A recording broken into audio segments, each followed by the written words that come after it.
السلام علیکم ورحمۃ اللہ وبرکاتہ۔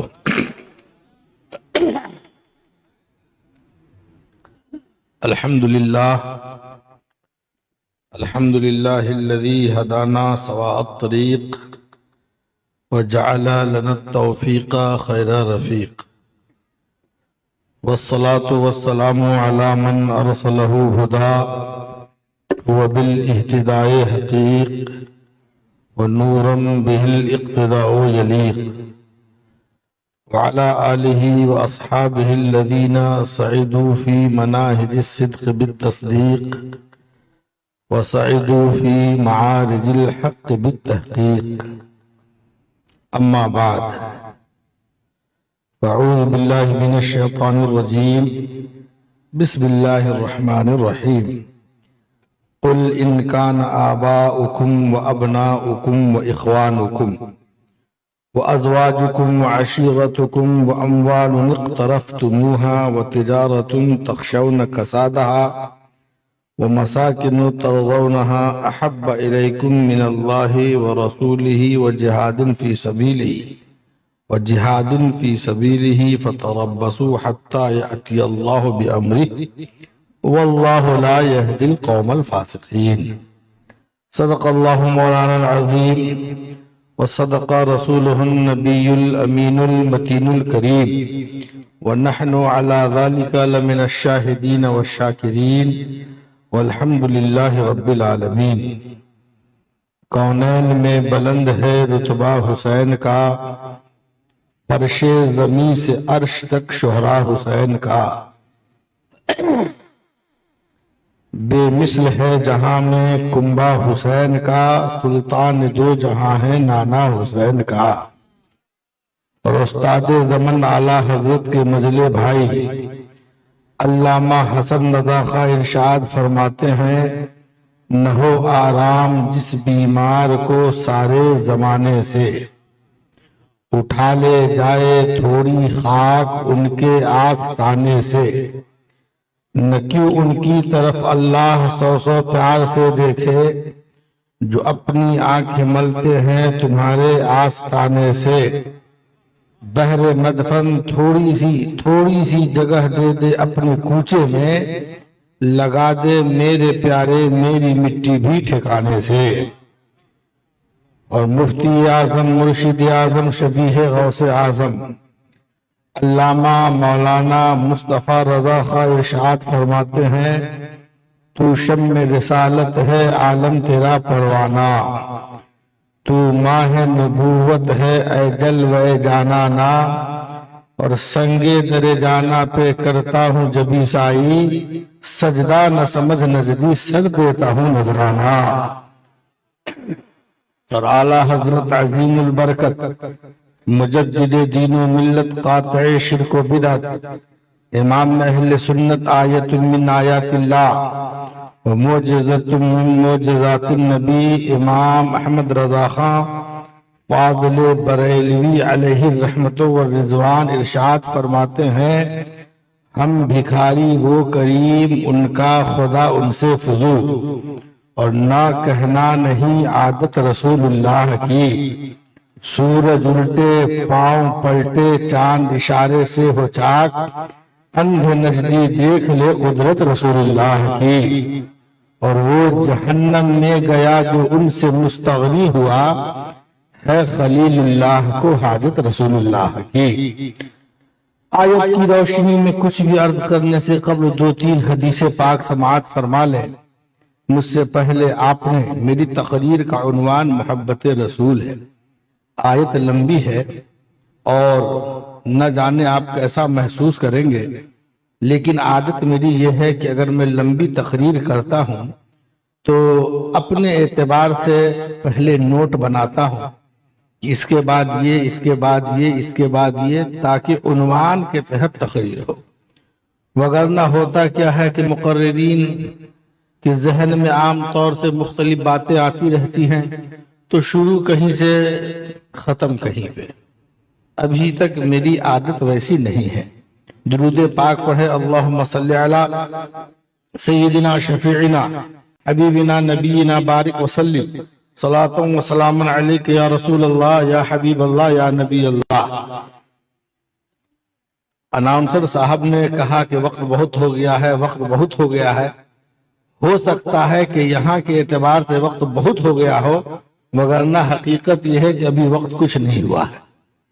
11 بجے کا کوئی وقت ہوا، اور وہ بھی محفلیں سال در سال کبھی کبھار سجے، تو صبح تک بھی ہو تو سمجھیے کہ وقت کچھ نہیں ہوا، کیونکہ ہر دن تو محفل ہوگی نہیں۔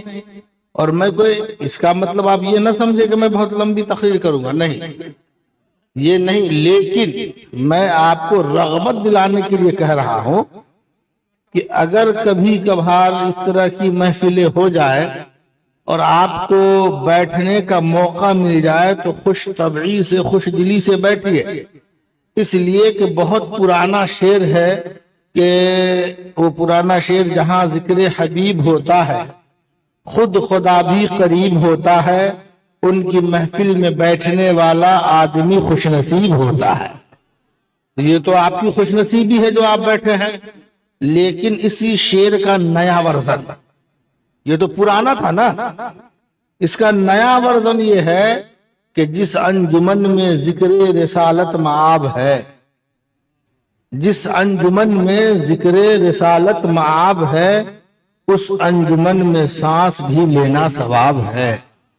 ایسی بابرکت محفل میں آپ بیٹھے، علماء حضرات یہاں اسٹیج پر بھی بیٹھے ہیں، اور میں دیکھ رہا ہوں کہ کچھ طلبہ حضرات نیچے بیٹھے ہیں۔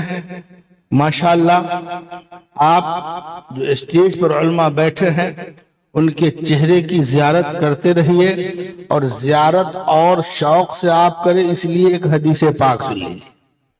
اللہ کے رسول فرماتے ہیں من زار عالما فکأنما زارنی، ومن صافح عالما فکأنما صافحنی، ومن جالس عالما فکأنما جالسنی، ومن جالسنی فی الدنیا اجلسہ اللہ معی یوم القیامہ۔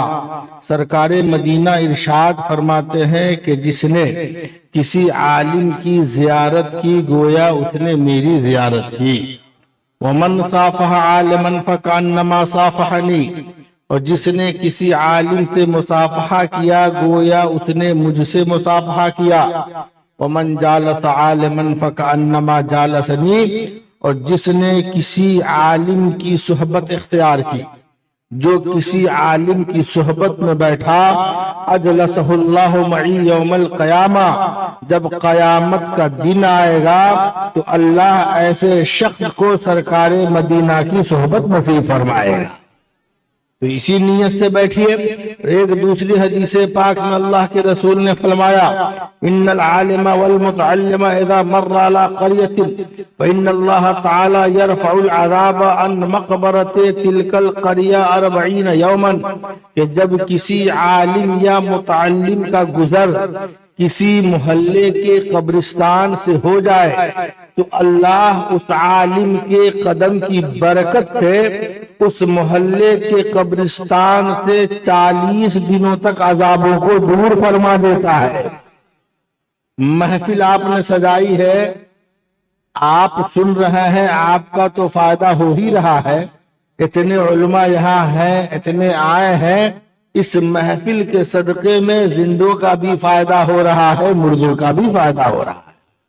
ایک حدیث پاک میں اللہ کے رسول نے فرمایا کہ حضور مجلس عالم افضل من صلاة 1000 رکعت، عالم دین کی صحبت میں بیٹھنا، سنی عالم کی صحبت میں بیٹھنا افضل من صلاة 1000 رکعت، 1000 رکعت نفل نماز پڑھنے سے بہتر ہے۔ اب یہیں پر حدیث کا اگلا ٹکڑا تو میں سناؤں گا، لیکن سچ سچ بتائیے آپ لوگوں میں سے کتنے ایسے ہیں جو صرف اس نیت سے جاتے ہیں کہ جا رہے ہیں امام صاحب کی خدمت میں کچھ دیر بیٹھیں گے اور بیٹھنے کے بعد ان سے کچھ سیکھ کر واپس آئیں گے؟ اگر آپ کو کام نہ پڑے تو آپ زندگی بھر نہیں جائیں۔ حالانکہ ان علماء کا آپ کی زندگی میں کردار یہ ہے، دیگر مقررین یہ کہتے رہتے ہیں کہ پیدائش سے لے کر مرنے تک، اور حقیقت بھی یہی ہے کہ بچہ پیدا ہوا تو آذان دینا ہے تو امام صاحب کو ڈھونڈیے، تکبیر کہنی ہے کان میں، امام صاحب کو ڈھونڈیے، عقیقے کی محفل ہے، امام صاحب کو ڈھونڈیے، بسم اللہ خوانی ہے، امام صاحب کو ڈھونڈیے، بچہ بڑا ہو گیا نکاح پڑھانا ہے، امام صاحب کو ڈھونڈیے، وہی بڑا ہو کر بوڑھا ہو کر مر گیا، نماز جنازہ پڑھانا ہے، امام صاحب کو ڈھونڈیے۔ تو جس عالم سے مرنے سے، پیدا ہونے سے لے کر مرنے تک کہیں بھی آپ کو چارہ نہیں ہے، اس عالم کے پاس ضرورت پڑنے پر نہ جائیے، ضرورت پڑے یا نہ پڑے سرکار کی اس حدیث کو نظر میں رکھ کر جائیے کہ بنا کام سے جا رہا ہوں، عالم کے چہرے کی زیارت کروں گا تو اللہ رب العزت زیارت کرنے کا بھی ثواب عطا فرمائے گا۔ صرف زیارت کرنے کی نیت سے جائیے نا بھائی۔ اور یہ تو ایک الگ ٹاپک ہے، یہ حضرت یہ ایک الگ ٹاپک ہے کہ میں بتاؤں کہ اگر آپ عالم کے پاس جائیں گے تو فائدہ کیا کیا ہوگا۔ لکھنے کا جو فائدہ ہوتا ہے وہ یہی نہ ہوتا ہے۔ اب دیکھیے اس بات پر مجھے ایک بات اور یاد آ گئی، حدیث میں نے جو پڑھی ہے پوری نہیں پڑھی ہے، ابھی میں اس کو پڑھوں گا، لیکن ایک بات جو ابھی یاد آئی ہے پہلے وہ سنیے۔ علماء کے پاس جانے سے ہوتا کیا ہے دیکھیں، ایک شخص کی شادی ہوئی، یہ کہیے تو قسم کھا کر کہہ دوں، اور جن لوگوں نے میری تقریر سنی ہے، ایک تو میں بہت کم جاتا بھی ہوں، امجد برکاتی صاحب کی چوتھی کوشش ہے تو میں آیا ہوں، اس کا مطلب یہ نہیں ہے کہ بھاؤ کھاتا ہوں، ابھی اپنے آپ کو میں کسی اور چیز میں مصروف رکھتا ہوں، ہمارے دیگر علماء ہیں جو اس کام کو حسن و خوبی کے ساتھ انجام دے رہے ہیں، میں ابھی کسی اور کام میں ہوں۔ ایک شخص کی نئی نئی شادی ہوئی تو میں اوٹ پٹانگ بات کروں گا بھی نہیں، اور الحمدللہ ثم الحمدللہ اسٹیج پر رہتا ہوں تو بہت دیر تک اس طرح کی باتیں سن بھی نہیں پاتا ہوں، اگر بس میں ہو کچھ عرض کر سکتا ہوں تو کر دیتا ہوں اشاروں میں لکھ کر، یا پھر میں خود سے ہی چلا، تو اس طرح کی امید نہ رکھے کہ کیا سنانے جا رہا۔ تو شادی ہوئی اور نیم پڑھی لکھی سے ہو گئی۔ ایک تو ہوتا ہے آپ نے سنا ہوگا نیم ملا خطرہ ایمان، نیم حکیم خطرہ جان۔ تو شادی ہوئی، پڑھی لکھی نہیں تھی، نام کی پڑھی لکھی تھی، اور آج کل لڑکیوں کے نام پر، لڑکیوں کے نام پر ایسے بہت سارے مدارس ہیں جہاں تعلیم نام کی کوئی چیز نہیں ہے۔ اس لیے بچوں کو اگر پڑھانے کا شوق ہے تو کم سے کم پڑھانے کے شوق پورا کرنے سے پہلے وہاں کے تعلیم ضرور لیجیے، ورنہ پھر اسی طرح کی عالمہ آپ کے حصے میں یا کسی اور کے حصے میں آئے گی جیسے آج جناب کے حصے میں آئی۔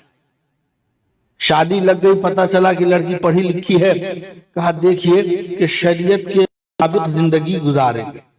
شوہر بڑا خوش ہوا کہ شریعت کے مطابق زندگی گزری، اس سے اچھی بات اور کیا ہوگی، کہا ٹھیک ہے۔ ہو گئی کچھ دن شادی کر کے جب وہ آئی تو اس نے ایک دن شوہر سے کہا کہ دیکھیے مجھ پر آپ کی خدمت لازم ہے، لیکن آپ کے پورے گھر اور خاندان کی خدمت لازم نہیں ہے، لہٰذا میں آپ کی خدمت تو کروں گی لیکن آپ کے پورے خاندان کی خدمت میں نہیں کر پاؤں۔ شوہر بڑا پریشان ہوا کہ کیا کیا جائے، کسی طرح اس نے صبر کیا۔ کچھ دن اور گزرے، شوہر کو یاد دلایا کہ سنیے آپ نے بھرے مجمع میں یہ ذمہ داری لی تھی، نان و نفقہ اور سکنا، کہ آپ کھانا خرچہ تو دیں گے ہی، رہنے کا انتظام بھی آپ نے مجھے جہاں رکھا ہے بہت کشادہ نہیں ہے، میرا دم گھٹتا ہے، آپ میرے رہنے کا کہیں اور انتظام کریں، کیونکہ آپ میرے شوہر ہیں اور شریعت کے اعتبار سے آپ ہی۔ اب جو شوہر جو بڑا خوش تھا جب اس نے بیوی کے یہ مطالبات سنے، پسینہ آنے لگا، شہر کے سب سے بڑے مفتی کے پاس، یہ ایک فرضی واقعہ ہے، شہر کے سب سے بڑے مفتی کے پاس گیا اور کہنے لگا حضور ایک مسئلے کا حل پیش کرنا تو مفتی صاحب نے کہا ہاں جب تک مسئلہ نہ ہو اور عوام آتی بھی نہیں ہے، بتاؤ کون سا مسئلہ ہے؟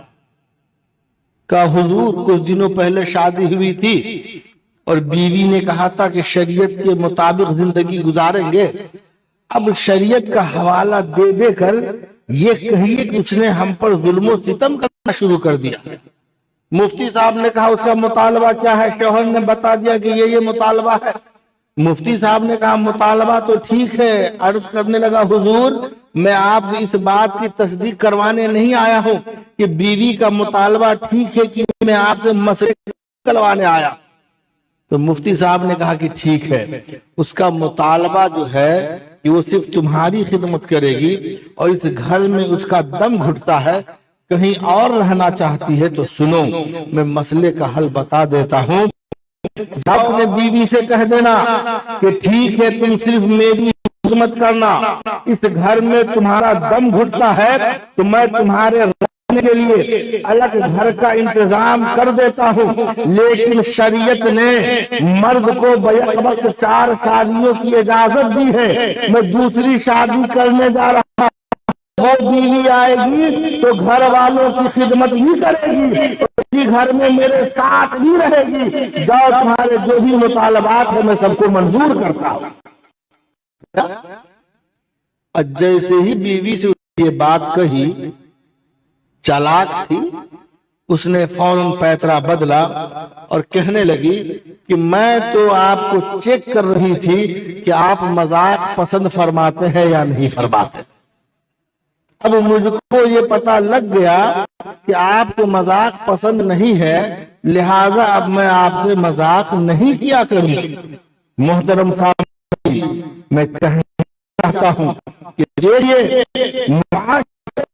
علماء ہوتا ہے، ایک نیا گھر جو ابھی اجڑنے کے قریب تھا، ایک نیا گھر جو برباد ہونے کے قریب تھا، ایک نیا شادی شدہ جوڑا جو ایک دوسرے سے الگ ہونے کے قریب تھا، علماء نے اس مسئلے کا ایسا حل پیش کر دیا کہ دونوں پھر سے ایک دوسرے کے ساتھ رہنے لگے، اور جو گھر اجڑنے کے قریب تھا علماء کی برکت سے اللہ نے اسے پھر سے آباد فرما دیا۔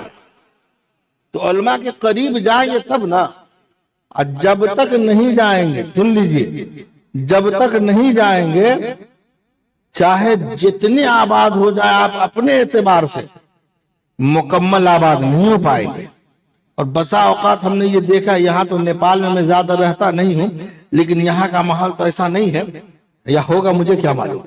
میں انڈیا میں جہاں جاؤں گا اگر ٹوپی جبہ کرتا لگا کر کہیں سے جا رہا ہوں تو 4 مسلمان بچہ عبداللہ، عبدالرحمن، عبدالخالق، عبدالحی، چاروں اشارہ کرے گا، دیکھنا مولوی صاحب کمنٹ پاس کرے گا، جو سو بکے گا، اور جو بات وہ کسی کو نہیں کہہ سکتا ہے معاذ اللہ ایک عالم دین کو کہہ دے گا۔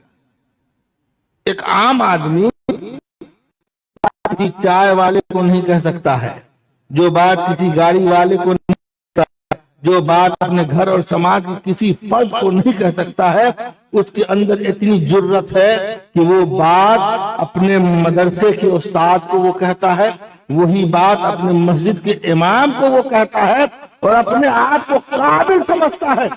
دنیا کے ہر مذہب کے ماننے والے اپنے مقتدا کی عزت کرتے ہیں، اپنے سر بچاتے ہیں۔ واحد قوم مسلم ایسی قوم ہے جو خود اپنے مقتدا کی اپنی زبان سے بے عزتی بھی کرتی ہے اور اس پر فخر بھی کرتی ہوئی نظر آتی ہے۔ اس کے علاوہ کوئی نہیں ہے، اور اس کو وہ قابلیت نہ سمجھے۔ بات دیکھیں، اسی لیے میں لکھ کے کرتا رہتا ہوں، بات کہاں کہاں جا رہی ہے۔ اب اسی سے ریلیٹڈ ایک بات سن لیجئے، آخر آپ کو ایسا کیوں ہو گیا معلوم ہے؟ اس کے پیچھے کی وجہ سنیے، وجہ کیا ہے۔ بہت پیچھے چلی، بہت پیچھے، بہت پیچھے۔ آج تو آپ کے پاس ہے نا بظاہر بہت کچھ ہے نا بھائی، بہت کچھ ہے کہ نہیں ہے؟ بولیے نا بھائی، سب لوگ یہاں پہ ایک دم غریبیں ہیں کیا؟ تو بولیے نا، بول کیا نہیں ہے نا بھائی، سب کچھ ہے، لیکن آخر میں یاد دلائیے گا، میں ثابت کروں گا کہ آپ کے پاس کچھ نہیں ہے۔ یاد دلائیے گا مگر چلیے اس زمانے میں قاری سرفراز صاحب جب مسلمان بہت کم تھے، لیکن جدھر جاتے تھے، پڑھے لکھے ہیں آپ لوگ، پڑھتے ہوں گے تاریخ، آپ نے پڑھا ہوگا، آپ نے سنا ہوگا کہ حضور علیہ السلام نے تبلیغ شروع کیا، 1 سے 2 ہوئے، 2 سے 4 ہوئے، 4 سے 40 ہوئے، 40 سے 400 ہوئے، 4000 ہو گئے، 4 لاکھ ہو گئے، 4 کروڑ ہو گئے، 4 ارب ہو گئے، گنتی گنتے چلے جائیے۔ تو ٹینشن ہوا کہ یار اس کے پاس ہے کچھ نہیں، اور جدھر کا رخ کرتا ہے، جس ملک کو چاہتا ہے فتح کر لیتا ہے۔ اس کے پاس ہے کیا؟ سب کچھ تو ہمارے پاس ہے، لیکن فاتح یہ کیسے ہو جاتا ہے؟ سپر پاور ہم ہیں، کامیاب ہمیں ہونا چاہیے، لیکن کامیاب یہ کیسے ہوتا ہے؟ تو تاریخ کی کتابوں میں پڑھیے کہ انگریزوں نے اس بات کے لیے باضابطہ ایک جاسوس مقرر کیا کہ مسلمانوں کی کامیابی کا راز کیا ہے یہ پتہ لگائے۔ تو اس نے جو خلاصہ پیش کیا، جو لب لباب تھا اس جاسوس کا، وہ یہ تھا کہ سنو، مسلمانوں کی ترقی کا ایک راز ہے کہ وہ اپنے پیغمبر سے دل و جان سے زیادہ محبت کرتے ہیں۔ مسلمانوں کی ترقی کا ایک راز ہے کہ مسلمان جب اپنے آقا کی بات آئے تو اپنے ماں باپ کو نہیں دیکھتے ہیں، جب پیغمبر کی بات آئے تو رشتہ داروں کو نہیں دیکھتے ہیں، جب پیغمبر کی بات آئے تو عزیز و اقارب کو نہیں دیتے ہیں، جب پیغمبر کی بات آئے تو جان اس نظریے سے دیتے ہیں کہ کروں تیرے نام پر جا سکا، نہ بس ایک جا دو جہاں کا، دو جہاں سے بھی نہیں جی بھرا، کروں کیا کرو، اس جذبے سے دیتے ہیں۔ اور استاد زمن کی زبانی کہ حبیب خدا کا نظارہ کروں میں، دل و جان ان پر نثارہ کروں میں، ایک جان کیا ہے اگر ہو کروڑوں، تیرے نام رب کو وعدہ کرو میں۔ اس جذبے کو اس کے اندر سے ختم کرو، ہر جائے گا۔ اور یہی وجہ ہے کہ آج تقریباً کم و بیش 56 اسلامی ممالک ہوں گے نا، بڑھتے گھٹتے رہتے نہیں معلوم، لیکن اس کے باوجود ذلت ذلت ذلت، کٹائی پٹائی مار، سب کچھ پڑھتے ہوں گے نا آپ لوگ، نیوز میں سنتے ہوں گے، اخبارات میں پڑھتے ہوں گے۔ تو اس نے کہا کہ اس کے دل سے پیغمبر کی محبت کو دور کرو۔ کہا دور کیسے ہوگا بھائی؟ بولا دور کرنے کے لیے اس کو اس سے دور کر دو جو اس کے دل میں پیغمبر کی محبت پیدا کر۔ بولا اس کے دل میں پیغمبر کی محبت پیدا کون کرتا ہے؟ تو بولا وہ جو پھٹا چٹا لباس پہن کر مسجد کے مصلی پر کھڑا رہتا ہے، اسے ان کی صحبت سے دور کرو، یہ ان کی صحبت پر بیٹھتا ہے، ان کی باتوں کو سنتا رہتا ہے، ان کی باتوں کو سن سن کر اس کے دل میں اس کے رسول پیدا ہو جاتا ہے۔ اس کو ان سے دور کرو، سب دور ہو گئے۔ دیکھیے آپ ہم سے قریب نہیں ہیں، آپ کی دوستی فلاں صاحب سے، فلاں صاحب سے، فلاں صاحب سے، فلاں صاحب سے، ہم سے نہیں ہے۔ آپ کو کہیں جانا ہو، پلان بناتے ہیں تو اس میں یہ شامل ہے، وہ شامل ہے، فلاں شامل ہے، چلا شامل ہے، ہم نہیں ہیں۔ کسی طرح کا ایونٹ ہو تو یہ آئے گا، وہ آئے گا، وہ اچھا حافظ صاحب کو بولیے دو۔ یہی تو ہے حضرت، آپ کو دعوت ایسے ہی ملتی ہے۔ ہاں تو کیا کرو گے، بول دو۔ سب کو بولنا ضروری ہے؟ تو دو آئے گا تو دو کہاں جائے گا، بول دو۔ ایسے کر کے بھائی صاحب آپ کو دعوت ملتی ہے۔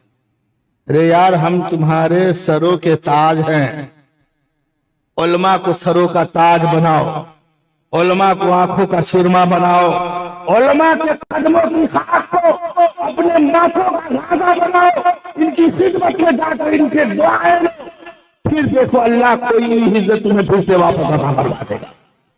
جاؤ تو صحیح، لیکن جہاں جانے سے یہ سب ہوگا وہاں تو آپ جاتے رہیے۔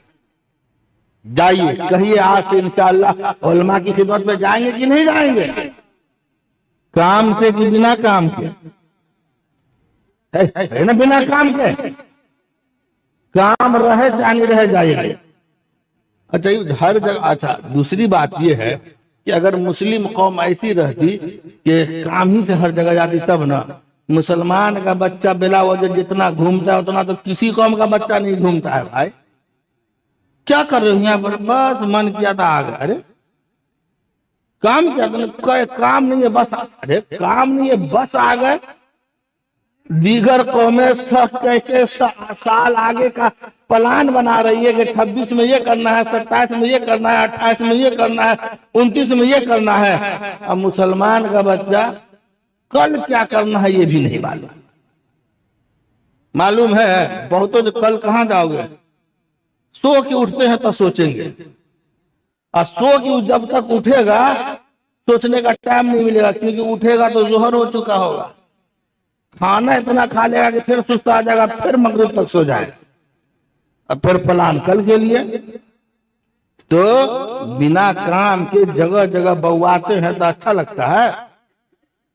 علماء دین کی خدمت نہیں، مجھ سے وعدہ کیجئے، میں تقریر نعوذ باللہ تقریر میں بہت زیادہ ابھی کرتا نہیں ہوں، لیکن یہ باتیں جو میں بول رہا ہوں تو ایسا نہیں کہ میں یہ چاہ رہا ہوں کہ میری دھاک جمے آپ پر، یا میں اپنا کوئی لوہا منوا رہا ہوں آپ سے، یا میں اپنا کھمبا گاڑنا چاہ رہا ہوں ہاں میں بھی کچھ نو، اس کی کوئی ضرورت نہیں ہے، الحمدللہ کوئی ضرورت نہیں ہے۔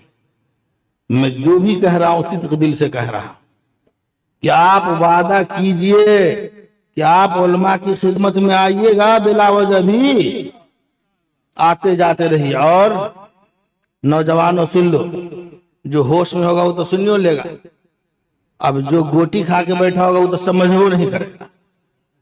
اے بھائی ہم کو جانتے نہیں ہیں، ہم کو آپ کو کیا فرشتہ سمجھ رہے کہ میں آسمان سے آیا ہوں؟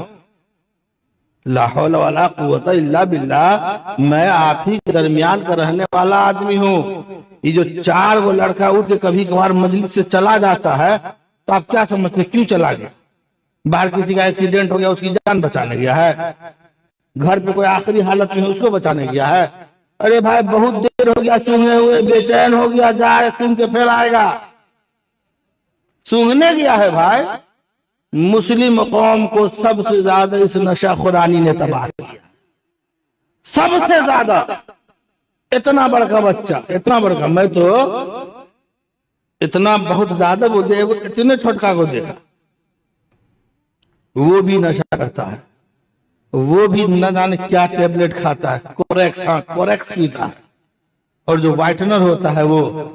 خدا را مسلمانوں اپنے بچوں کو صحیح راہ پر لاؤ، اگر آپ انہیں صحیح پر راہ پر نہ لائیں تو ساری دنیا میں پگڑی اٹھا کر تو رہیں گے، اور گھر میں آتے ہی بیٹا ہی سے مار کھائیں۔ ہاں بھائی میں کوئی غلط بات نہیں بول رہا ہوں، اس لیے اللہ نے اگر صاحب اولاد بنایا ہے تو ان کی نگرانی کیجئے،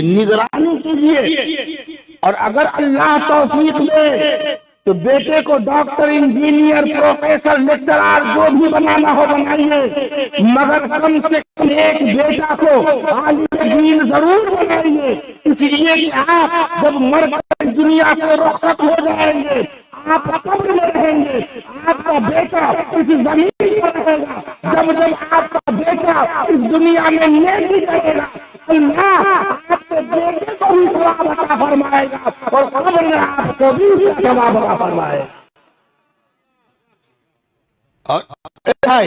اذا مات الانسان انقطع عنہ عملہ الا من ثلاث، جب آدمی مر جاتا ہے، یہ دار الجزا دار العمل ہے، یہ قاری صاحب حضرت یہ دار العمل ہے، آپ عمل کیجئے عمل، اور جیسے ہی آنکھ بند ہوگی تو دار الجزا۔ رمضان شریف میں جگانے کا یہاں کیا رواج ہے؟ مائک سے جگاتے ہیں تو گھر گھر جا کے اپنے سے جگتے ہیں سب، ماشاءاللہ ایسے مسلمان ہیں جو اپنے سے جاگ جاتے ہیں۔ ہاں تو بھوک تو کچھ بھی کروا سکتی ہے، نماز کے لیے نہیں جاگتے نہ، اللہ ماشاءاللہ۔ دیکھیں میں سب کو تو نہیں کہوں گا، یہ تو غلط بات ہو جائے گی نا بھائی، سب میں اللہ ماشاءاللہ اپنے سے بھی لگاتے رہیے۔ درود شریف پڑھیے، اللہم صلی علی، ابھی کرو نا تھوڑی دیر اور، ابھی میں نہیں جہاں ابھی تو موضوع شروع بھی نہیں ہوا ہے۔ درود پاک پڑھیے، اللہم صلی علی، اللہم صلی علی سیدنا شفیعنا، میں کیا عرض کر رہا تھا ابھی، اللہم صلی علی سیدنا شفیعنا حبیبنا نبینا بارک وسلم صلاۃ و سلام علیک یا رسول اللہ۔ ہاں تو سحری میں یا نماز کے لیے میں جو بتا رہا ہوں کہ یہ کیا ہے؟ دار العمل ہے۔ تو اب دیکھیے یہ بات آپ کے بھی ذہن میں ہے کہ جو گھر ہے اس کو تو کہتے چلنا نماز پڑھنے، نماز کا ٹائم ہو گیا، لیکن آج تک آپ قبر میں جا کے کسی کی قبر کو نکلے اٹھو اٹھو نماز پڑھ لو، کسی کو کہا آپ نے؟ نہیں کہا۔ اسی طرح ہر معاملے میں دیکھ لیں، کیوں؟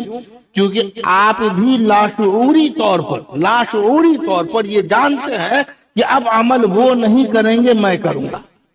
تو اللہ کے رسول فرماتے ہیں اذا مات الانسان انقطع عنہ عملہ الا من ثلاث، جب انسان مر جاتا ہے تو اس کے اعمال منقطع ہو جاتے ہیں سوائے 3 چیزوں کے۔ اگر مرنے والا مرنے سے پہلے دنیا میں 3 چیز کر کے مرا ہو، 3 کام کر کے مرا ہو، تو مرے ہوئے اس کو سینکڑوں سال کیوں نہ ہو گئے ہو، اللہ ان 3 کاموں کا ثواب اس کو عطا فرماتا رہے گا۔ اب 3 کاموں کی تفصیل میں نہیں جاؤں گا، جو آخری ہے جو میں عرض کرنا چاہ رہا ہوں کہ ولد صالح یدعو لہ، اگر میں پوری عبارت پڑھتا تو میں کہتا ولد صالح یدعو لہ، لیکن میں مبتدا خبر ولد صالح یدعو لہ، کہ مرنے والا اگر نیک اولاد چھوڑ کر اس دنیا سے گیا ہے تو نیک اولاد، میں نے ابھی آپ کے سامنے 4-5 حدیثیں تو پڑھی دی ہوگی، اور بھی جو کچھ میں نے کہا یقیناً میں نے ایسی باتیں تو کہی ہوں گی جو ثواب کے لائق ہے، لیکن میں نے ایک مرتبہ بھی یہ نہیں کہا کہ اے اللہ اس کا ثواب میرے والد کو عطا فرما، میں نے کہا نہیں۔ میں نے ایک دفعہ بھی نہیں کہا کہ اے اللہ اس کا ثواب میری والدہ کو عطا فرما، لیکن اللہ نے اس کا ثواب میرے والد کو بھی عطا فرمایا، میرے والدہ کو بھی عطا فرمایا، اس لیے کہ اولاد جب نیک ہو، ماں باپ جانے سے پہلے جب اولاد کو نیک بنا کر دنیا سے رخصت ہو تو اولاد صرف نیکی کرتی رہے، ماں باپ کی نیت کرے یا نہ کرے، اولاد جب جب نیکی کرے گی اللہ رب العزت اولاد کو بھی ثواب عطا فرمائے گا، اس سے ماں باپ کو بھی ثواب عطا فرمائے گا۔ اب دیکھیے ناظم صاحب قاری سرفراز صاحب کو چھوڑ کے گئے ہیں، مصباحی صاحب کا نام بھول گئے، اور جو بھی ہے چلیے ان سب کو چھوڑ کر گئے ہیں۔ اب اولاد سن کے نیکی کما رہی ہے، میں تو بول کے نہ کما رہا ہوں، تھوڑی محنت والی نیکی قاری صاحب والا چنا ہے کہ وہ سن کے کہا ہے۔ ذکر کرنا بھی ثواب ہے تو سننا بھی تو ثواب ہے۔ اسی طرح یہ جب کسی کو تعلیم دیں گے، جب کچھ کریں گے تو اللہ رب العزت ان سب کا ثواب ان کو عطا فرمائے گا، ان کے والدین کو فرمائے گا۔ اچھا ناظم صاحب کی قبر شریف کہاں ہے بھائی؟ بہت دور ہے کیا؟ اچھا بھٹہا میں ہے، تو دیکھیے میں تو چھوٹی منہ بڑی بات ہو جائے گی، میں آپ کو تو نصیحت نہیں کروں گا، آپ میرے بڑے بھائی ہیں، سرپرست گارجین ہیں، کیا ہے، لیکن جو یہاں جوان ہیں میں ان سے کہوں گا کہ جب والد یا والدہ کا انتقال ہو جائے تو شروع میں دیکھا ہے کہ نوجوانوں میں بڑا جذبہ ہوتا ہے کہ وہ جاتے ہیں ماں باپ کی قبروں کی زیارت کے لیے، جاتے رہتے ہیں اور پھر دھیرے دھیرے جانا چھوڑ دیتے ہیں۔ بن عیینہ فرماتے ہیں کہ لما مات ابی فجزعت جزعا شدیدا فکنت قبرہ کل یوم، کہ جب میرے والد کا انتقال ہو گیا تو میں ہر دن ان کے قبر پر جاتا تھا، پھر میں نے دھیرے دھیرے جانا چھوڑ دیا تو میرے والد قبر میں آئے اور کہنے لگے بیٹا کہ تو نے آنا کیوں چھوڑ دیا؟ تو حضرت سفیان بن عیینہ فرماتے ہیں کہ میں نے عرض کیا ہے میرے والد جب میں آتا تھا تو میرے آنے کی آپ کو خبر ہوتی تھی؟ تو حضرت سفیان بن عیینہ کے والد نے کہا کہ جب تو آتا تھا کنت اسر بک ویسر من حولی بدعا، تو کہتا ہے کہ تیرے آنے کی خبر ہوتی تھی، جب تو آتا تھا میں بھی خوش ہوتا تھا، اور میرے ساتھ قبر میں جتنے مردے آرام کر رہے ہیں سب خوش ہو جایا کرتے تھے۔ ماں باپ اولاد ہے، ماں باپ کو خوشی نہیں ہوگی؟ خوشی نہ ہوگی بھائی، تو وہاں جا کے بھی تو خوشی دیجئے، اور صلی اللہ علیہ وسلم نے فرمایا کہ من زار قبر ابویہ او کہ جو نوجوان اپنے ماں باپ کے قبر کی زیارت کو جائے. اب ضروری تو نہیں ہے کہ ماں باپ دونوں کا انتقال ہو گیا ہو، او احدہما ماں کا انتقال ہوا ہو یا ماں با حیات ہو، والد کا انتقال ہو گیا ہو. تو آقا علیہ السلام فرماتے ہیں کہ جس نوجوان کے ماں باپ کا انتقال ہو گیا ہو یا ماں باپ دونوں میں سے کسی کا انتقال ہو گیا ہو، اور ہر دن نہیں، من زار قبر ابویہ فی کل جمعۃ، ہفتے میں صرف ایک بار نوجوان اپنے ماں باپ کی قبر پر چلا جایا کرے. تو اللہ کے رسول فرماتے ہیں کہ جو نوجوان ہفتے میں کم سے کم ایک مرتبہ اپنے والدین کے قبر پہ حاضری دے دیا کرے گا، اللہ اس نوجوان کے تمام گناہوں کو معاف فرما دے گا. بتائیے اب بھی نہیں جائیے گا، جایا کیجئے. اور وہ جو انہوں نے فرمایا کنتو اسر بکا ویسر من حولی بدعائک، کہ میں تو خوش ہوتا ہی تھا، اگل بغل میں جو آرام کر رہے ہیں مردے ہیں سب خوش ہو جایا کرتے تھے. تو بیٹا آپ کا ہے تو آپ خوش ہوتے، اگل بغل والے کا ہے خوش ہوتے تھے بھائی. تو فرما رہے بات دراصل یہ ہے کہ بابو تم دعا کرتے تھے کہ یا اللہ بالخصوص میرے والد کو اور اس قبر میں جتنے آرام فرما رہے سب کو اس کا ثواب عطا فرما. دعا ایسے نہ کرتے ہو کہ مولا اس قبر میں جتنے آرام فرما رہے سب کو اس کا ثواب عطا فرما، بالخصوص میرے والد کو میری والدہ کو عطا فرما. تو جو تم یہ دعا میں کہتے تھے نا کہ مولا بالخصوص میرے والد کو اور بالعموم قبر میں جتنے آرام فرما رہے ہیں سب کو اس کا ثواب عطا فرما، تو میں تو خوش ہوتا ہی تھا، لیکن تمہاری دعاؤں سے صرف میرا فائدہ نہیں ہوتا تھا، ان قبر والوں کا بھی فائدہ ہوتا تھا. لہذا میں خوش ہوتا تھا تو میرے ساتھی بھی خوش ہو جایا. لہذا کیا کرنا چاہیے بھائی صاحب؟ جانا چاہیے. دیکھیے امام جلال الدین سیوطی نے شرح الصدور لحال الموتى والقبور میں یہ لکھا ہے کہ اگر اولاد بہت دنوں تک نہ جائے، مثال کے طور پر آپ کے والد صاحب ہے حیات، ماشاءاللہ کس کو کہیں مثال میں، مان لیجیے دو آدمی ہٹائیے، دو آدمی ہیں اور دونوں کے والد کا انتقال ہو گیا. اب ایک جاتا ہے اور ایک نہیں جاتا. نوجوانوں اگر واقعی دل ہوگا اور دھڑکنے والا دل ہوگا، بے حس آپ نہیں ہو گئے ہوں گے، شعور باقی ہوگا، حس باقی ہوگی، تو یقیناً یہ بات آپ کے دل پر چوٹ کرے گی. فرماتے ہیں کہ دو نوجوان ہوں، دونوں کے والد کا انتقال ہو گیا ہو، ایک کا بیٹا ہر دن باپ کی قبر پہ جاتا ہو یا گیپ کر کر کے جاتا ہو، ایک کا بیٹا نہ جاتا ہو، تو اللہ اکبر کتنی فکر کرنے والی بات ہے کہ وہ باپ جو دنیا میں آپ کو بڑی لاڈ سے بڑی محبتوں سے پالا پوسا، جس نے آپ کی ہر آرزوؤں کو پورا کیا، جس نے آپ کے ہر خواب کو شرمندہ تعبیر کیا، جس نے آپ کے ہر خواہش کی تکمیل کی، جس نے آپ کے ہر چھوٹی بڑی ضرورت کو پورا کیا. امام جلال الدین سیوطی نے شرح الصدور میں لکھا ہے کہ اگر کسی کا بیٹا جائے تو اس کا باپ تو خوش ہوتا ہے، لیکن جو بغل والا ہے جس کا بیٹا نہیں جاتا ہے وہ اس کے بیٹا کو دیکھ دیکھ کر مغموم ہوتا ہے اور کہتا ہے کہ تمہارا بیٹا کتنا اچھا ہے کہ مرنے کے بعد بھی تمہارے قبر پر آتا ہے، میرے گھر والوں کو تو کبھی میری یاد بھی نہیں آتی.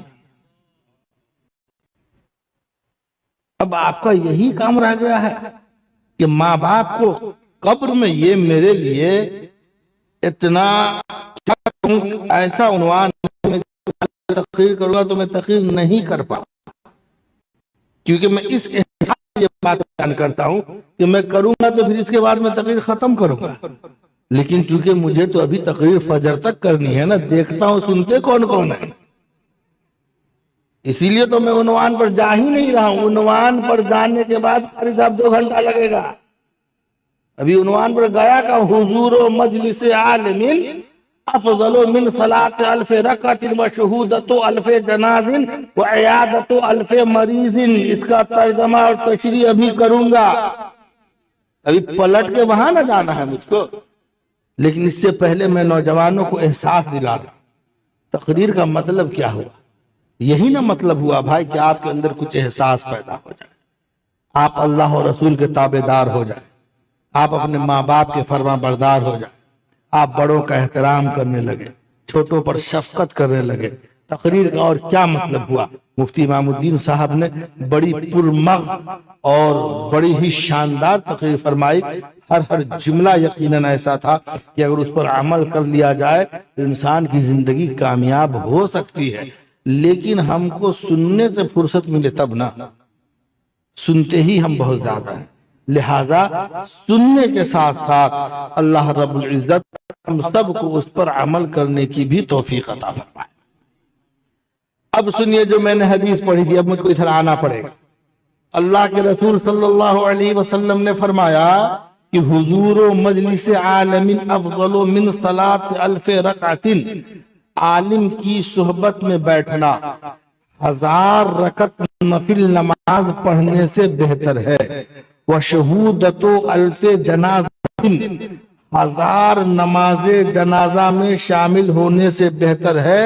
وعیادت الف مریض، اور سنی عالم کی صحبت میں بیٹھنا 1000 مریضوں کی عیادت کرنے سے افضل ہے. لہذا جب جب موقع ملے تو ضرور بھی ضرور سنی علماء کی صحبت میں بیٹھیں. عنوان پر تقریر شروع کرنے سے پہلے بس ایک آخری حدیث جابر رضی اللہ عنہ قال قال رسول اللہ صلی اللہ علیہ وسلم ان بمکہ کان حجرا ہوا یسلم علی اعرفه الى الان.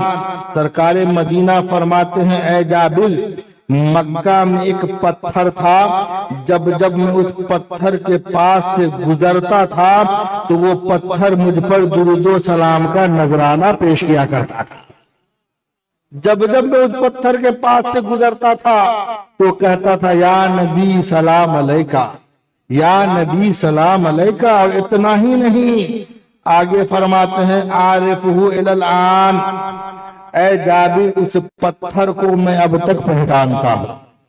تو جو پتھر حضور پر درود پاک پڑھے، حضور اس پتھر کو پہچان رہے ہیں. ہم اشرف المخلوقات ہیں، ہم کو تو بدرجہ اولا پہچان ہے.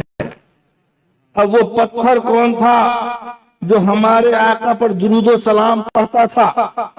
تو محقق الاطلاع شیخ عبدالحق محدث دہلوی اپنی کتاب مدارج النبوہ جلد اول میں فرماتے ہیں کہ ہونا حجر اسود است. وہ پتھر جو ہمارے نبی کو سلام کرتا تھا وہ پتھر حجر اسود ہے، جس کے بارے میں سرکار مدینہ نے فرمایا کہ نزل الحجر الاسود من الجنت وہو اشد، کہ یہ وہ پتھر ہے کہ جب جنت سے اترا تھا تو دودھ سے زیادہ سفید تھا. اب دودھ سے زیادہ سفید تھا تو اتنا کالا کیسے ہو گیا؟ تو سرکار مدینہ فرماتے ہیں انما سودت ہو خطایا بنی آدم، کہ جب ہم اور آپ حج کرنے جاتے ہیں اور حج کرنے میں عمرہ کرنے حجر اسود کو بوسہ دیتے ہیں، تو جیسے حج یا عمرہ کرنے والا حجر اسود کو بوسہ دیتا ہے تو وہ پتھر حاجی کے گناہوں کو چوس لیتا ہے، تو وہ سفید پتھر حاجی کے گناہوں کو چوستے چوستے کالا ہو گیا ہے، وگرنہ وہ جنت سے اترا تھا تو دودھ سے بھی زیادہ سفید تھا. تو سنگ و شجر سلام کو حاضر ہے السلام، کلمے سے تر زبان درخت و حجر کی ہے. جب سنگ و شجر حضور کی بارگاہ میں صلاۃ و سلام کا نذرانہ پیش کریں تو ہم اور آپ کیوں پیچھے رہے؟ پڑھیے جھوم کر اللہم صلی علی سیدنا شفیعنا حبیبنا نبینا بارک وسلم صلاۃ و سلام علیک یا رسول اللہ یا حبیب اللہ. عن انس قال جاء رجل الى رسول الله صلى الله عليه وسلم فقال يا رسول الله متى قيام الساعة فقام النبي صلى الله عليه وسلم الى الصلاة فلما قضى صلاته قال اين السائل عن قيام الساعة فقال الرجل انا يا رسول الله فقال رسول الله صلى الله عليه وسلم ایک شخص اللہ کے رسول صلی اللہ علیہ وسلم کی بارگاہ میں آیا اور آ کر عرض کرنے لگا کہ یا رسول اللہ قیامت کب قائم ہوگی۔ سوال دیکھیے کتنا بھاری ہے کہ قیامت کب قائم ہوگی۔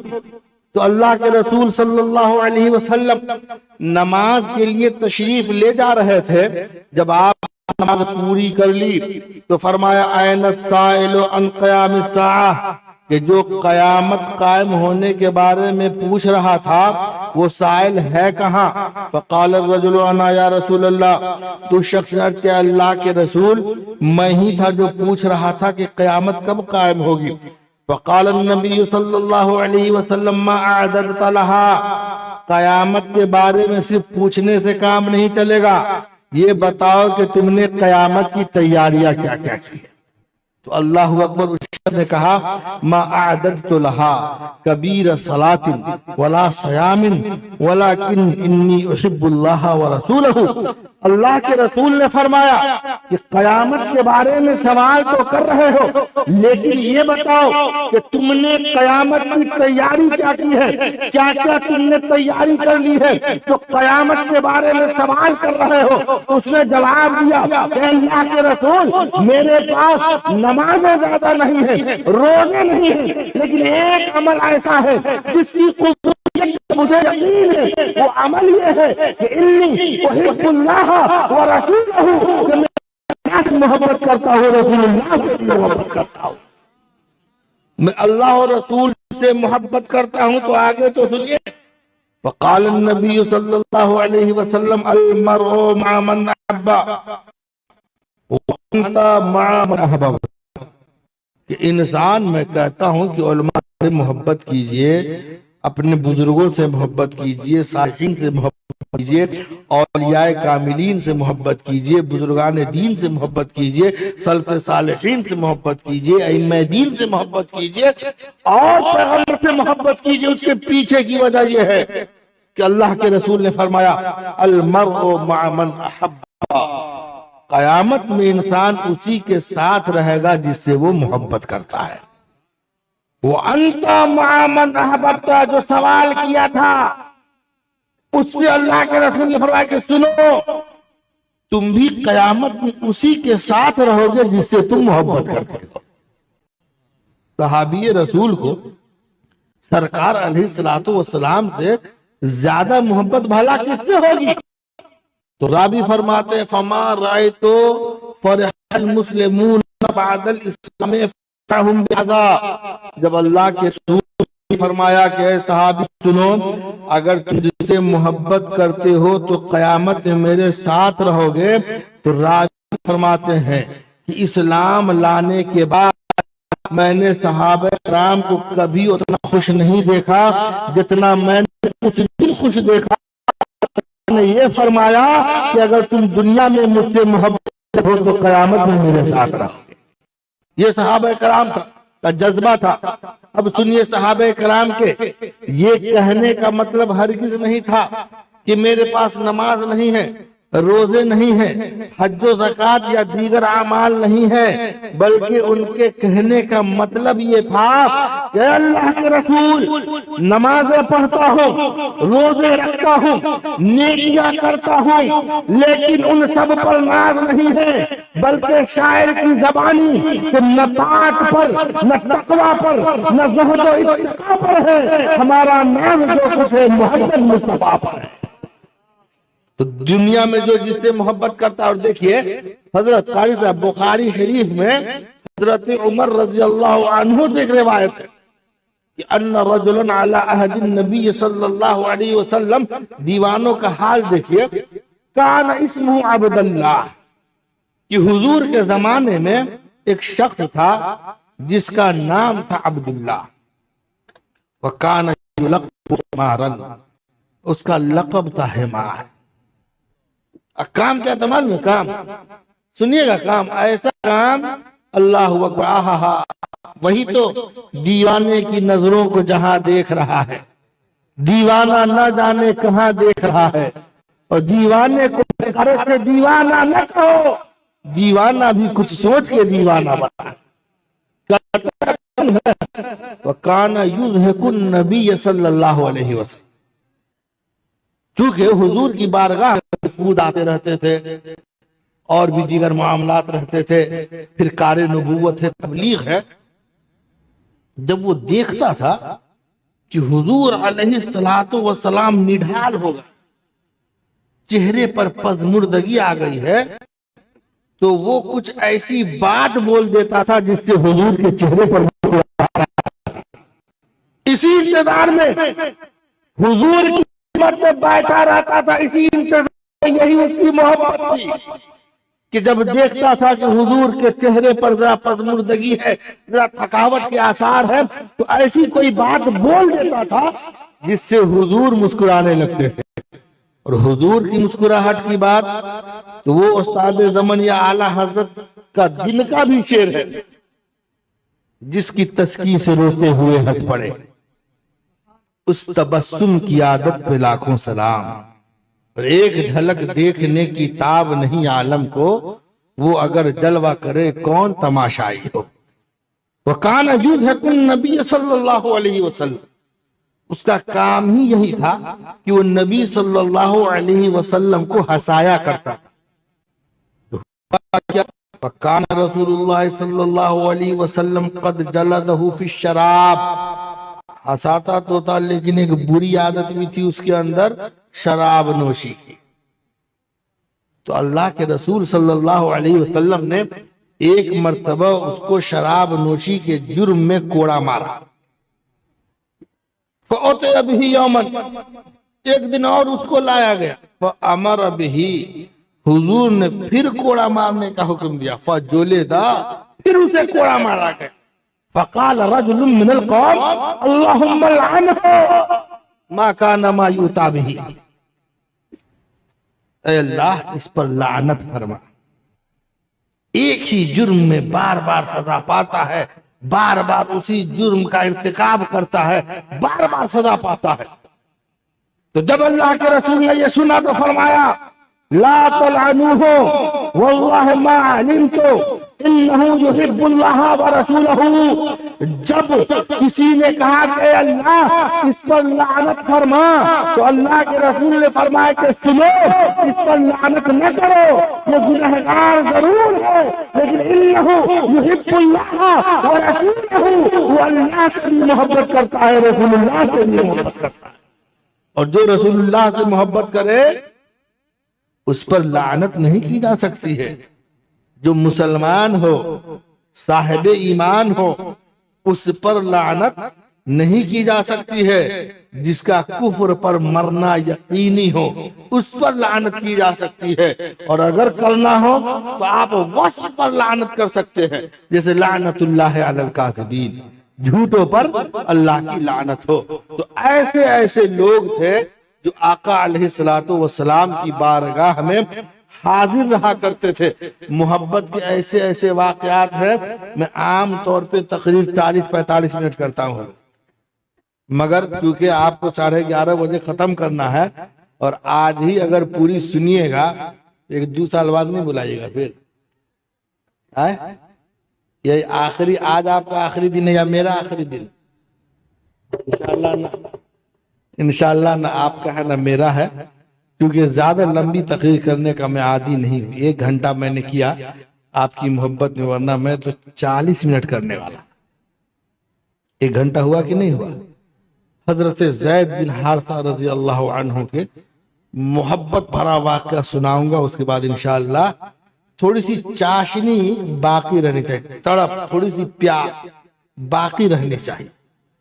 پوری بات آج ہی سنا دوں گا تو کچھ دیر بعد میں بھی آپ پر بوجھ بن جاؤں گا۔ اچھی بات بھی اگر بہت زیادہ دیر تک کی جائے نا تو خراب لگنے لگتی ہے۔ اس لیے محبت سے درود پاک پڑھیے، ایک آخری واقعہ سماعت کیجئے، اس کے بعد انشاءاللہ زندگی باقی رہی، اللہ نے چاہا تو دوبارہ ہماری اور آپ کی پھر ملاقات ہوگی۔ اور سنیے، یہ سلسلہ محبت کچھ اس طرح نبھے گا، کچھ تم قدم بڑھاؤ، کچھ ہم قدم بڑھاؤ، ہر دم جو ہے ہم ہی نہیں آئیں گے بھائی صاحب۔ سننے کے لیے کبھی آپ بھی دربھنگہ آئیے، میں ہی سناؤں، لیکن ہر دم نہیں والا سفر کرے گا، کہ کبھی سننے والا بھی سفر کرے گا۔ آپ سفر کر کے سننے کے لیے آئیے، 11 فروری کو آئیے، پورا گاؤں آئیے، الحمدللہ اللہ کے کرم سے پورے گاؤں کے لوگ بھی آئیں گے، تو مکان میں جگہ، دل میں جگہ ہے۔ مکان میں ہو چاہے نہیں ہو، دل میں جگہ ہے کا مطلب اب ہے جگہ۔ پہلے ہی دل چھوٹا ہو جاتا تو مکانوں چھوٹا ہو جاتا، معلوم ہے کہ نہیں؟ دل بڑا ہے، جگہ ہو جائے گی۔ 11 فروری کو الحمدللہ ثم الحمدللہ 100 بار الحمدللہ، کیونکہ میں ناظم اعلیٰ ہوں، اگر میں یہ بات نہیں کروں گا تو میرا سفر سمجھے کہ ادھورا رہ جائے گا۔ جب ہمارے والد صاحب دوسری دنیا میں تشریف لے گئے، انتقال جب فرما گئے، انتقال ینتقل انتقال، ایک جگہ سے دوسری جگہ جانا، اور آپ کو معلوم ہے کہ نہیں، حضرت ابو الحسن بصری کا قول ہے بھائی، انما اذا خلقتم للابد وانما تنقلون من دار الى دار۔ انسان جب پیدا کر دیا جاتا ہے تو ہمیشہ کے لیے پیدا کر دیا جاتا ہے، مرتا نہیں ہے۔ تنقلون من دار، یا تنقلون پڑھیے، معروف پڑھنا ہو تو، من دار الى دار، ایک گھر سے دوسرے گھر کی طرف آپ منتقل ہوتے رہتے ہیں، حتیٰ کہ جب میدان محشر قائم ہوگی تو موت کو بھی مینڈے کی شکل میں لا کر ذبح کر دیا جائے گا، موت کو موت آ جائے گی لیکن آپ کو کبھی موت نہیں آنے والی، ہمیشہ کے لیے پیدا کر دیے گئے، اسی لیے وہ منتقل ہوتے ہیں، منتقل۔ تو ٹھیک ہے، اس سے بہتر دنیا میں گئے ہیں، اللہ کرے آپ لوگ بھی جلدی چلے جا بہتر دنیا میں جا۔ ارے بھائی، اس سے بہتر دنیا ہے وہ۔ اچھا خیر، تو جب وہ چھوڑ کر گئے نا، تو تقریباً 150 بچیاں تھیں، 200 الحمدللہ ثم الحمدللہ، تحدیث نعمت کے طور پر اللہ کا شکر ادا کرنے کے لیے اللہ فخر و غرور سے کروڑ دور رکھے اس جملے کی ادائیگی میں مجھ سے۔ میں صرف آپ کی جانکاری کے لیے عرض کر رہا ہوں تاکہ آپ کو پتا چلے، اور اگر آپ کبھی آنا چاہیں، کچھ جاننا چاہیں تو اس سلسلے میں ہم سے جانیں۔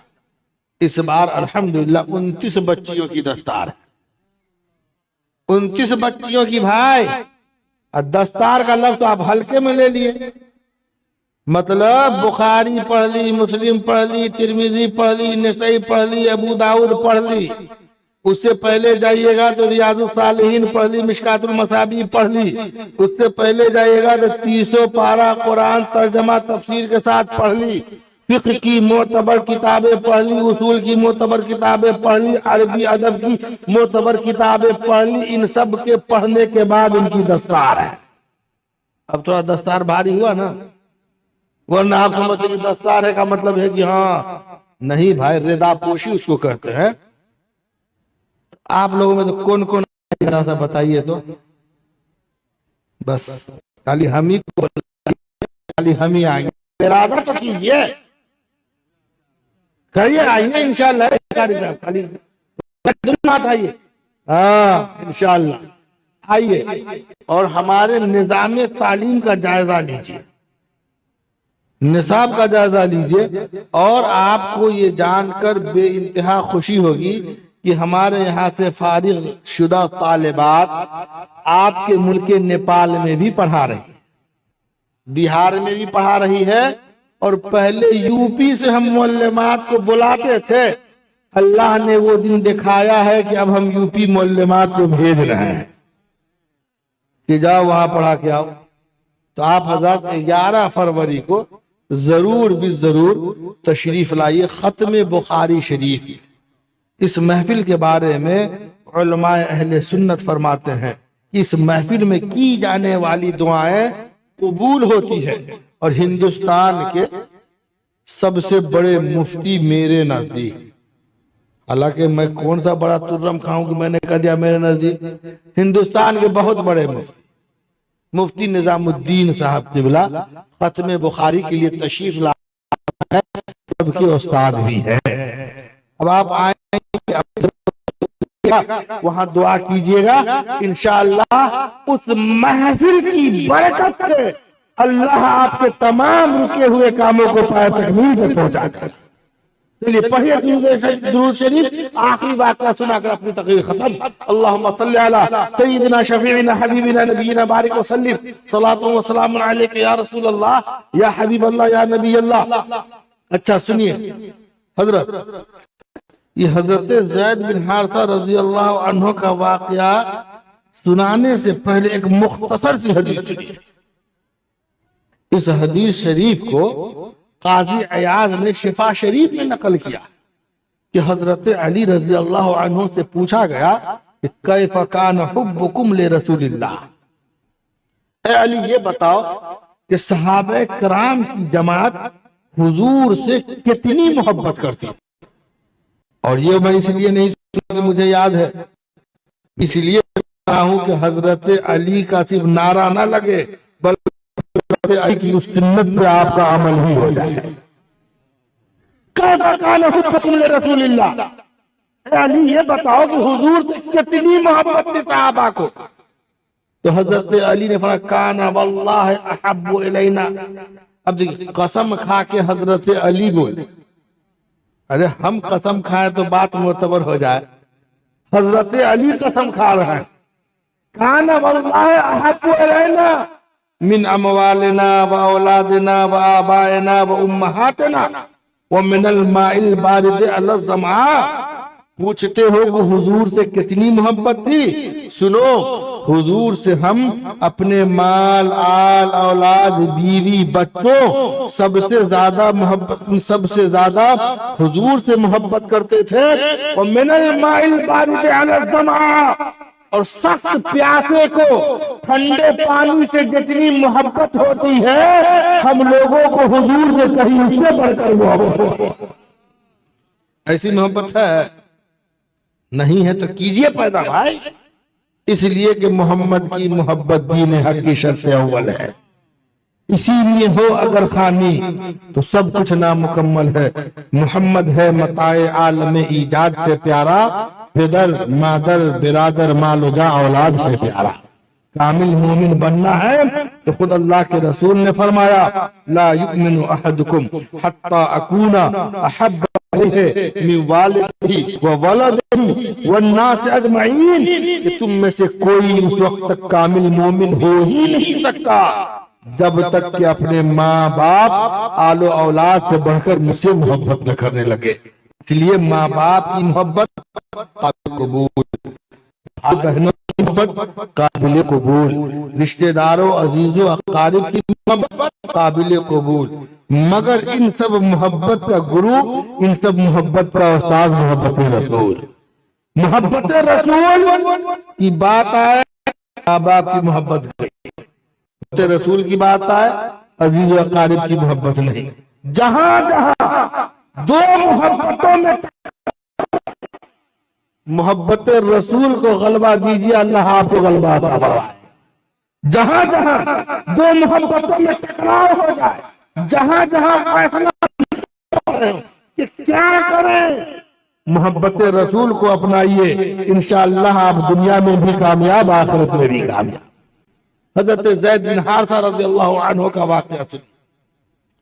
حضرت زید بن حارثہ رضی اللہ عنہ اپنے ننہیال جا رہے تھے۔ ننہیال سمجھتے ہیں آپ لوگ؟ نانی کا گھر نہیں سمجھتے ہو تو اسی کو ننہیال کہتے ہیں جی۔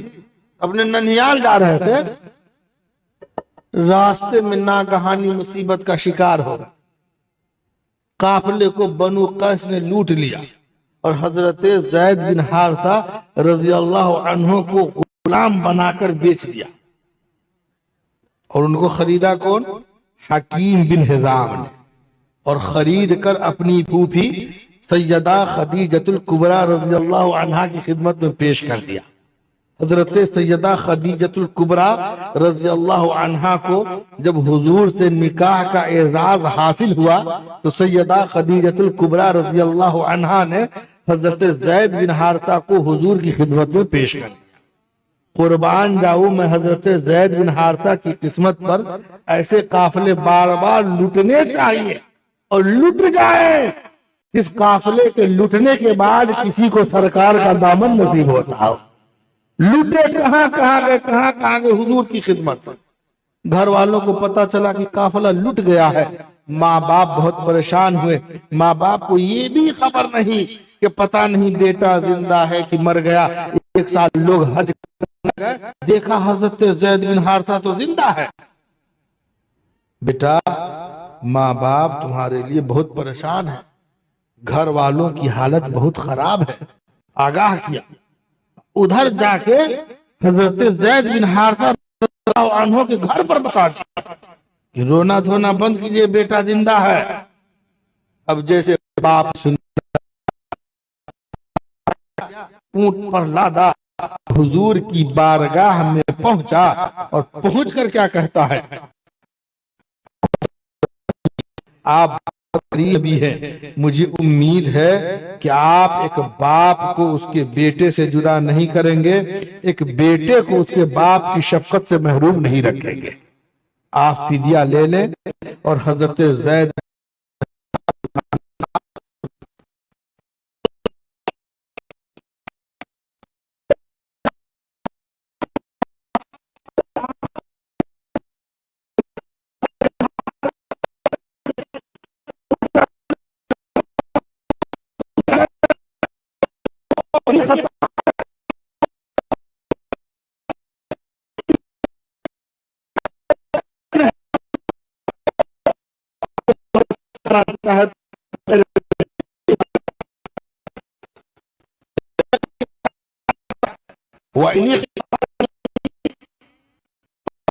ساتھ نہ جانا چاہتا، میرے جو میرے ساتھ رہنا میں اسے اپنا خدا نہیں کر سکتا ہو۔ حضرت زید بن حارثہ رضی اللہ عنہ کو بلایا گیا اور کہا گیا کہ تمہارے مرد ہے، یہ تمہارے چاہیں، اگر تم ساتھ جانا چاہتے ہو، خوشی چاہتے ہو، ہمیں کوئی اعتراض نہیں ہے۔ تو اللہ اکبر، حضرت زید بن حارثہ نے ما انا بالذی علیک حد انت منی بمکان قال یا اختار العبودیت وامک واہل بیتک انی رأیت من حضرت حضرت زید بن حارثہ رضی اللہ سنو،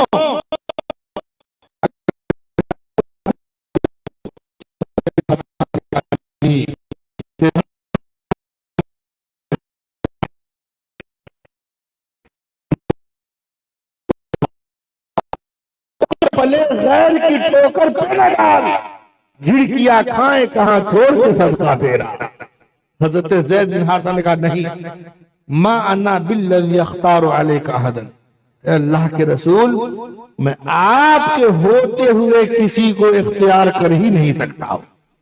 انت منی بمکان الاب والام، آپ میرے لیے ماں باپ کے درجے میں ہیں۔ تو چچا اور والد نے کہا ویحک یا زید، اے زید کی برباد ہو جائے، ساری دنیا آزادی چاہتی ہے، ساری دنیا غلامی کی زنجیروں سے نکل کر آزاد سانس لینا چاہتی ہے، تجھے کیا ہو گیا ہے کہ تختار العبودیت علی الحریت، ساری دنیا آزاد ہونا چاہتی ہے تو غلامی میں کیوں رہنا چاہتا ہے؟ تو حضرت زید بن حارثہ نے کہا انی قد رأیت من هذا الرجل، کہ میں نے ان کے ساتھ رہ کر ان کے اندر وہ صفات دیکھی ہے کہ اب میں ان سے الگ ہو کر کسی اور کے ساتھ رہ ہی نہیں سکتا۔ حضرت زید بن حارثہ، اور امام قرطبی نے لکھا ہے کہ جب حضرت زید بن حارثہ رضی اللہ عنہ سے یہ کہا گیا کہ چلے جاؤ، ماں باپ والد اور چچا ہے، تو حضرت زید بن حارثہ نے کہا واللہ العبودیت عند محمد احب الی من ان اکون عندکم، تم مجھے اپنے ساتھ لے جانا چاہتے ہو، سنو مجھے محمد عربی کی غلامی پسند ہے، تمہارے ساتھ رہنا پسند نہیں ہے۔ ایسی محبت کا جذبہ اللہ کرے کہ ہمارے اور آپ کے اندر بھی پیدا ہو جائے۔ سب سے محبت کیجیے، میں یہ نہیں کہتا کہ محبت نہیں کیجیے، محبت تو اسلام کی بنیادی تعلیم ہے بھائی، محبت سب سے کیجیے لیکن سب سے بڑھ کر اپنے آقا سے کیجیے، تبھی انشاءاللہ آپ کی دنیا اور آپ کی آخرت دونوں کامیاب ہوگی۔ استغفر اللہ ربی من کل ذنب واتوب الیہ۔ السلام علیکم ورحمۃ اللہ وبرکاتہ۔